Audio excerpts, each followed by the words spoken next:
Hi, thank you for joining me. My name is Chris from Chris at the Piano and Music Academy Hub.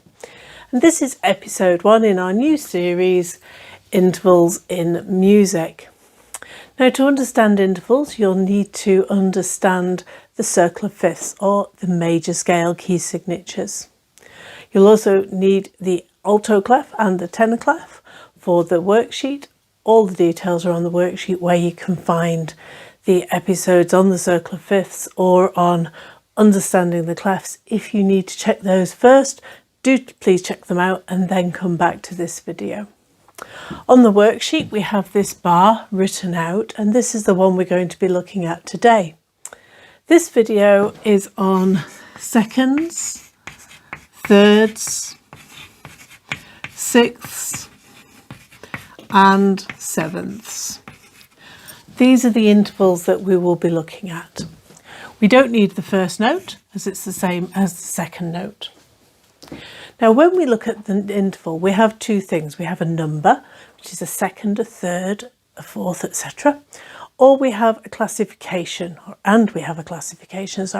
which is a major or minor, diminished or augmented. So to start off with the number.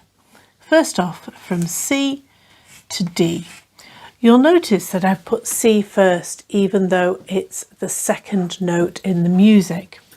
That's because when we work out an interval, we always go from the lowest note up to the highest note. We build the foundation and the ground floor first and then work our way up. The second interval we're going to be looking at is this one, which is the lowest note A and the highest note C. So between C and D there are no other notes. They're next door to each other on the keyboard, which means it's the interval of a second.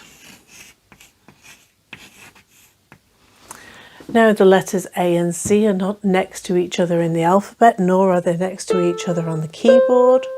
There's one in the middle, so let's just write that one in here. And we can see we've got 3 letter names, which means it's the interval of a third. The reason I do it this way is I've had many pupils over the years who've forgotten to count the first note. They've gone, okay, so we're going from A, so that's B, C. And it's very habitual for us to count like that. You need to count the first note in the interval as well as the ones after it. So by writing them out like this, you count the letter names. So second and third, all is good so far.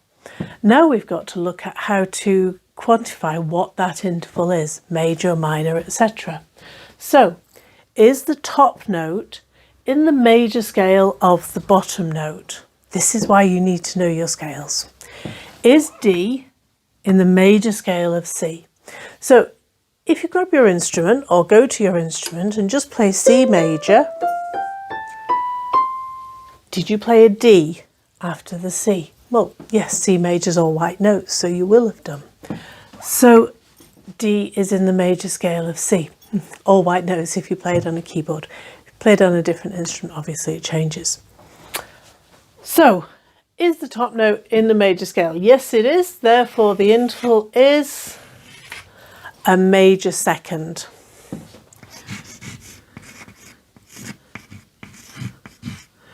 Because the D is in the major scale of C. Let's try it for the next one. A to C. A major. Is C in the major scale of A? So A major has 3 sharps, F sharp, C sharp and G sharp. Check it on your instrument. When you play the major scale, you play a C sharp. So C is not in the major scale of A. It's C sharp. So no, it's not. Is C natural a semitone higher than C sharp? No, it's not. C natural is a semitone lower than C sharp. So that's not right. No. Is it a semitone lower? Yes, it is. C sharp, C, you go down by a half step. Yes. So the interval is minor. So A to C natural is a minor third. So the major third would be there, the minor third there. You can hear it's a little bit lower. Now people might say, okay, so C sharp isn't in A major, is C sharp in A minor? And that's another way that you can look at it. But I find it's easiest for me, and my pupils have done the same thing, to follow a basic flow chart that fits every single question. So we've put that on the worksheet that you can download to go with this. First off, we discussed this frame, this bar here, and then on page 2, you have a blank flow chart. So you can print out as many as you want of these if you need to do one for each interval, or you could laminate it and use a wipe on wipe off pen if you want to save paper, which I recommend. On this side, we've worked it out for you for these two intervals. Then on the blasts page, you knew it was coming. Here we go. Some intervals for you to work out. We've got flats in here, we've got sharps, we've got double flats and double sharps. So if you're not familiar with double flats and double sharps, don't worry, they're not that bad. Do check out the video on the website for double sharps and double flats. And a little thing at the bottom, remember, you're going from the lowest note to the highest note, always the lowest to the highest. So to recap, intervals is the top note in the major scale of the bottom note. That's all you need to remember for today. Oh, and of course, don't forget your circle of fifths. Do go and check it out.